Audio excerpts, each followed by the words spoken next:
The cabbie was a donkey, with hooves that had met every street in Manhattan, and a face that had probably met half of them. His mud-colored fur was graying in places, and the tweed of his jacket was at least 10 years past retirement. He was a talker too. He talked like the sun had just come up that morning. But all that's not worth a pile of mull dung if they don't make an effort. Sure, you get some ponies who do try to lend a helping hoof, but most of them couldn't give two salt licks about their neighbors. Never used to be that way. You used to see all sorts of dinners. Heck, I had a buddy in Flatiron who did a nice potluck every year. Brought out the whole neighborhood, and every heartwarming, his family would get all of the food back and more. Never had to pay for their holiday dinners. Funny how that works. But these days, you don't see that sort of thing. Folks these days just want to hold on to what they got. They just hold all their chips and never throw any into the pot. Gotta have something to bet something, I said. Exactly, that's what I mean. Maybe if every pony started being a bit more neighborly again, we'll be sitting pretty. But then you hear about the state of some of these folks, it turns your stomach. You know about that hobo place up in Central Park? Savages, a lot of them.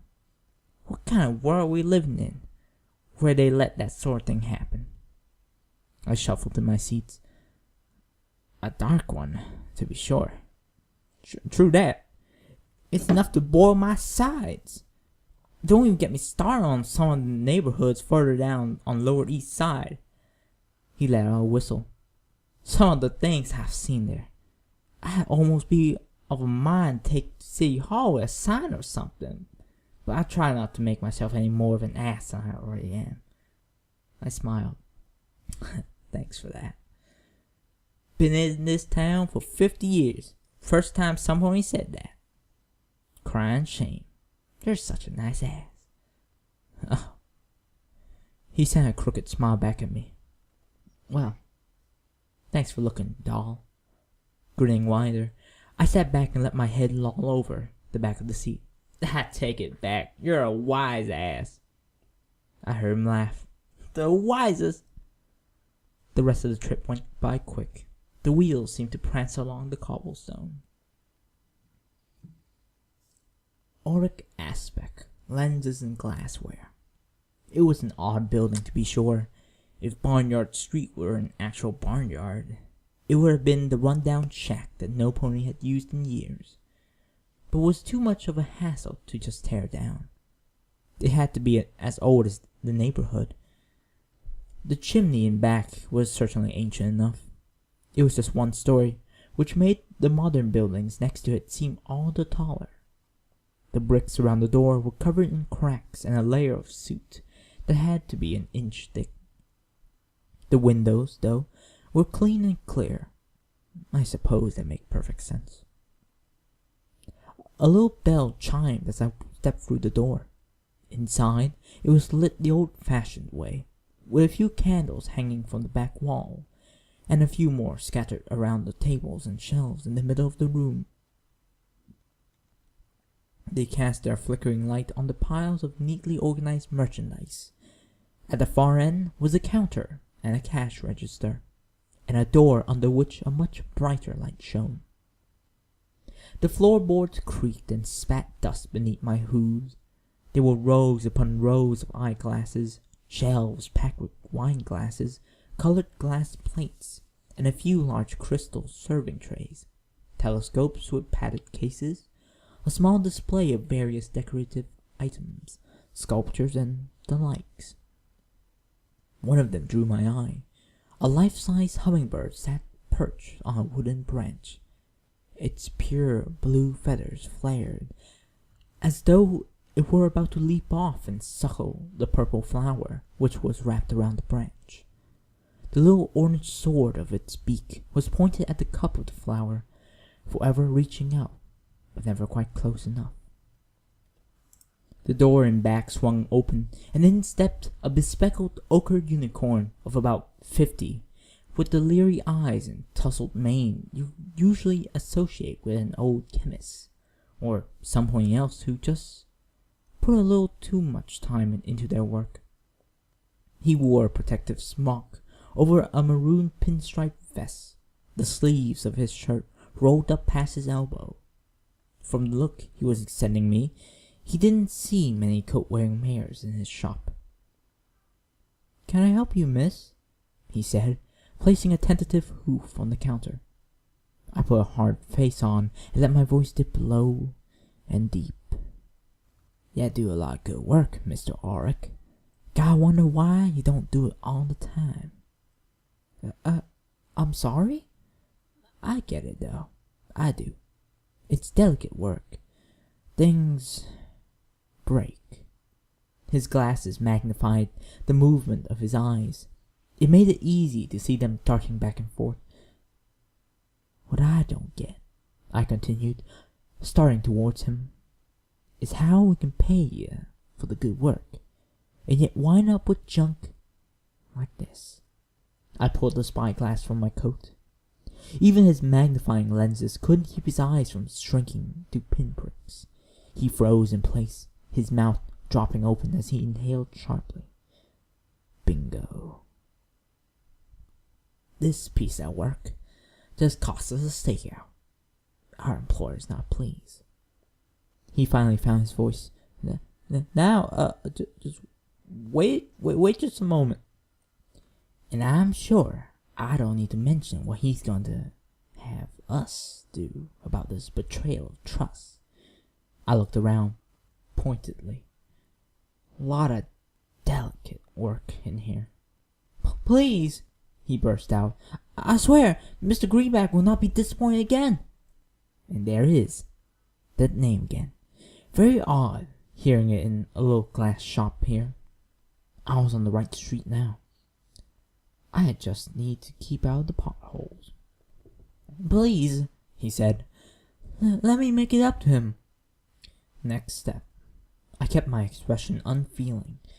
He doesn't care about favors. He cares about results. I set the spyglass on the counter with a hard thump. "Y'all gonna have to take this thing apart and figure out what went wrong. And y'all not gonna let that same mistake happen again." Yes, of course." He snatched the thing up in a pale pink aura. "I'll do so right away, in fact." Whirling around, he all but tore the door from its hinges as he fled into the back. I followed him with a leisurely step and leaned against the door jamb, crossing my leg and watching. The back room was tiny, made even tinier by all the cupboards and boxes which lined the wall. A single bright gem light shone down on a workbench across from me, which Auric was busy clearing of loose glass and papers. His horn lit up, and one of the cupboards spewed a clutch of tools into the air, which then floated over to him. He took a seat on the room's lone stool and set the spyglass on the bench. "The lenses appear to be in order," he said, turning the thing over in his trembling hooves. "No scratches that I can see." "There's more than 2 lenses, ain't there?" I said. "Check 'em all." Right, yes." He clamped his pliers around the end of the spyglass, and with his magic unscrewed the front lens. He picked it up, along with a magnifying glass, and held it to the light. Setting it aside, he did the same with a number of smaller glass circles lifted from the remainder of the device. "There are no faults with any of the lenses," he announced. Well, that's weird. You got an idea what else could be the problem?"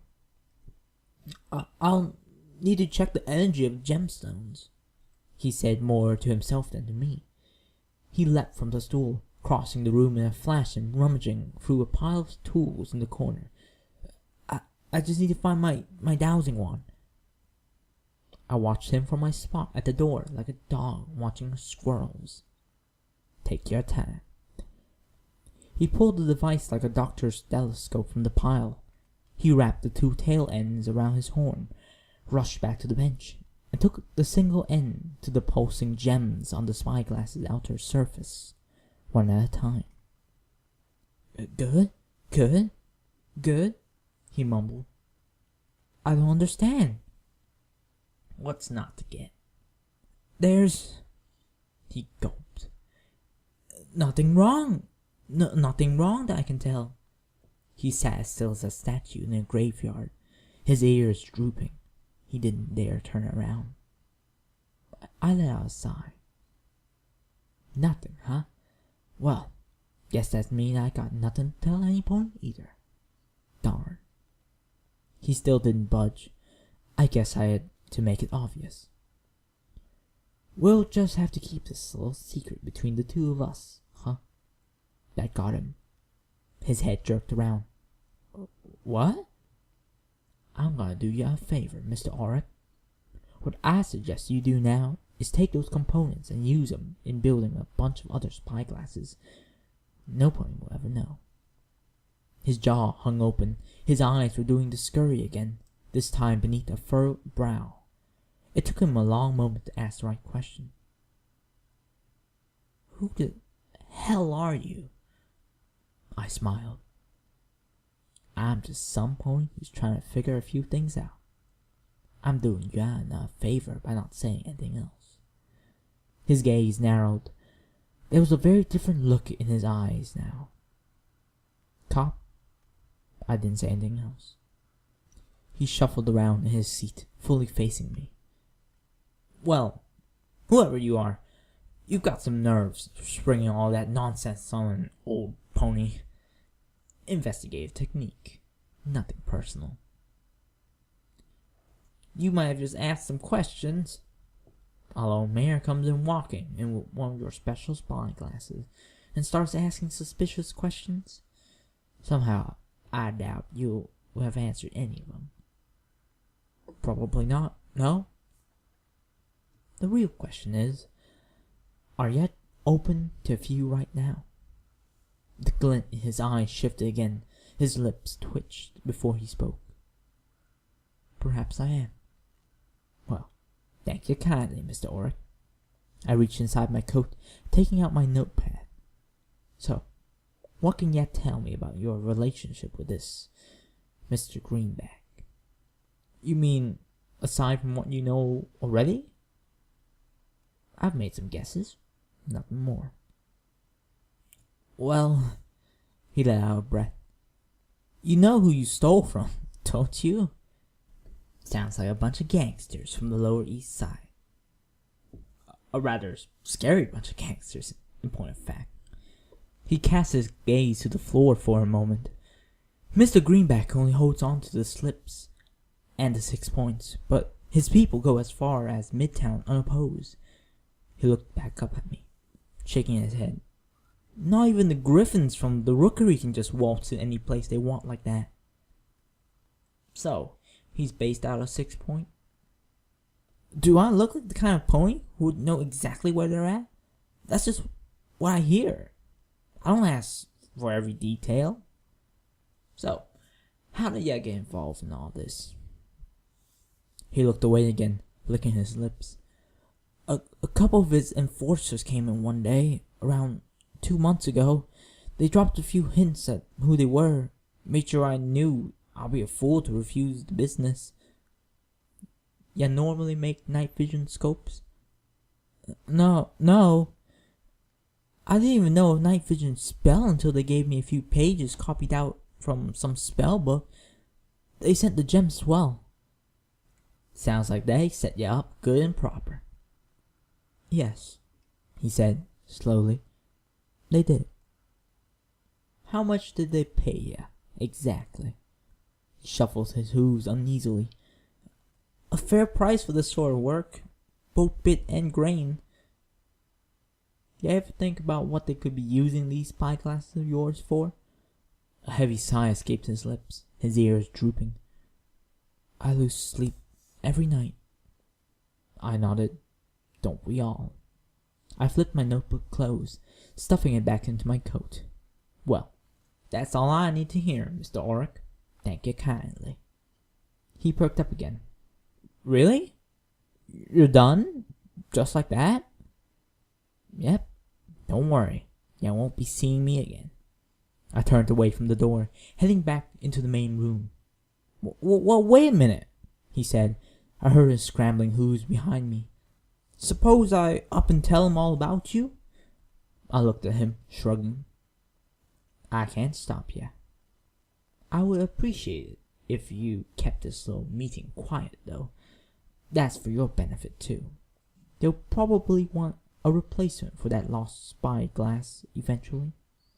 I tilted my head towards the back room, and hey, you've got the spare parts. It's easy money. He glanced back at the doorway. When he looked at me again, his face was that of a Saudi Arabian trader. I suppose it is. I held his gaze for a moment, then started for the front door. My hooves fell still as I spied the hummingbird again. I meant what I said earlier. You do good work. Oh, that's not one of mine. A colleague of mine made that a long time ago. That was during brighter times. He paused, licked his lips. In Catralot. I stared at the thing, long and hard. He ain't still in Catralot, is he? No, thank goodness, no. When he moved away, he sold it to me. I don't know where he went after that. I have never been able to sell it in this town. It's a nice piece. Yes, he put all of himself into it, all for a single customer. He sighed, a bit of life leaving his eyes and going somewhere far away. But that was a gamble he lost. The sound of carts and hooves on the street outside sounded through the shop once again. I tipped my hat to him. Well, Mr. Oric, have a good day. You too, miss. He trailed off. I suppose I can't ask for a name one last time. I smiled at him. Have a good day, Mr. Oric. The door opened with a ring of the bell, and I walked out without a single glance back. I had shaken this tree. Now, I had another one to buck down on the Lower East Side.